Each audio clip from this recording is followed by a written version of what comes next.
مومنوں کی تو یہ بات ہے کہ جب اللہ اور اس کے رسول کی طرف بلائے جائیں تاکہ وہ ان میں فیصلہ کریں تو کہیں کہ ہم نے حکم سن لیا اور مان لیا، اور یہی لوگ فلاح پانے والے ہیں۔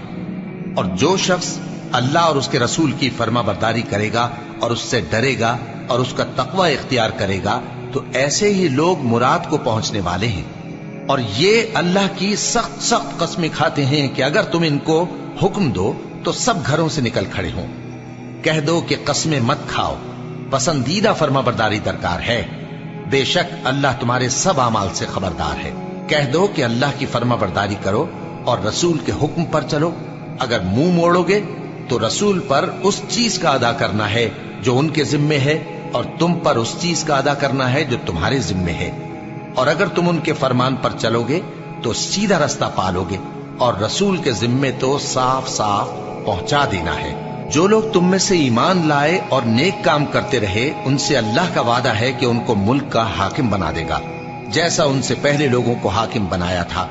اور ان کے دین کو جسے اس نے ان کے لیے پسند کیا ہے مستحکم و پائیدار کرے گا، اور خوف کے بعد ان کو امن بخشے گا۔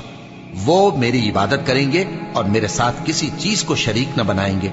اور جو اس کے بعد کفر کرے تو ایسے ہی لوگ بد کردار ہیں۔ اور نماز پڑھتے رہو اور زکوٰۃ دیتے رہو اور پیغمبر کے فرمان پر چلتے رہو تاکہ تم پر رحمت کی جائے۔ اور ایسا خیال نہ کرنا کہ کافر لوگ ہم کو زمین میں مغلوب کر دیں گے، ان کا ٹھکانہ دوزخ ہے اور وہ بہت برا ٹھکانہ ہے۔ مومنوں،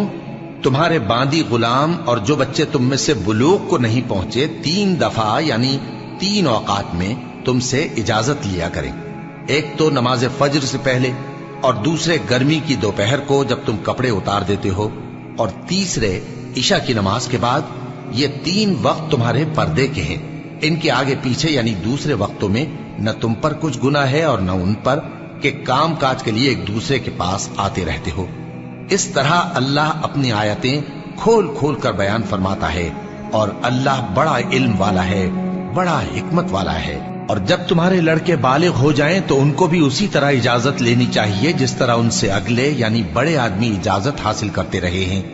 اس طرح اللہ تم سے اپنی آیتیں کھول کھول کر بیان فرماتا ہے، اور اللہ جاننے والا ہے، حکمت والا ہے۔ اور بڑی عمر کی عورتیں جن کو نکاح کی توقع نہیں رہی اور وہ زائد کپڑے اتار کر سر ننگا کر لیا کریں تو ان پر کچھ گناہ نہیں، بشرطے کہ اپنی زینت کی چیزیں نہ ظاہر کریں،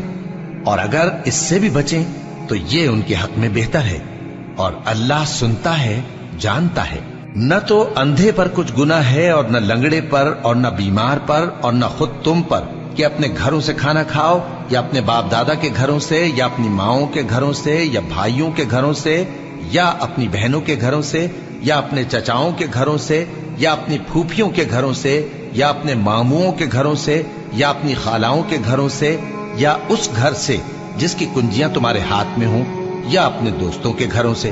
اور اس کا بھی تم پر کچھ گناہ نہیں کہ سب مل کر کھانا کھاؤ یا جدا جدا۔ پھر جب گھروں میں جایا کرو تو اپنے گھر والوں کو سلام کیا کرو، یہ اللہ کی طرف سے مبارک اور پاکیزہ تحفہ ہے۔ اس طرح اللہ اپنی آیتیں کھول کھول کر بیان فرماتا ہے تاکہ تم سمجھو۔ مومن تو وہ ہیں جو اللہ پر اور اس کے رسول پر ایمان لائے، اور جب کبھی ایسے کام کے لیے جو جمع ہو کر کرنے کا ہو پیغمبر کے پاس جمع ہوں تو ان سے اجازت لیے بغیر چلے نہیں جاتے۔ اے پیغمبر، جو لوگ تم سے اجازت حاصل کرتے ہیں وہی اللہ پر اور اس کے رسول پر ایمان رکھتے ہیں۔ سو جب یہ لوگ تم سے کسی کام کے لیے اجازت مانگا کریں تو ان میں سے جسے چاہا کرو اجازت دے دیا کرو، اور ان کے لیے اللہ سے بخشش مانگا کرو، کچھ شک نہیں کہ اللہ بخشنے والا ہے، مہربان ہے۔ مومنو، پیغمبر کے پکارنے کو ایسا خیال نہ کرنا جیسا تم آپس میں ایک دوسرے کو پکارتے ہو، بے شک اللہ کو وہ لوگ معلوم ہیں جو تم میں سے آنکھ بچا کر کھسک جاتے ہیں۔ تو جو لوگ ان کے حکم کی مخالفت کرتے ہیں ان کو ڈرنا چاہیے کہ ایسا نہ ہو کہ ان پر کوئی آفت پڑ جائے یا تکلیف دینے والا عذاب نازل ہو۔ دیکھو، جو کچھ آسمانوں اور زمین میں ہے سب اللہ ہی کا ہے، جس طریق پر تم ہو وہ اسے جانتا ہے،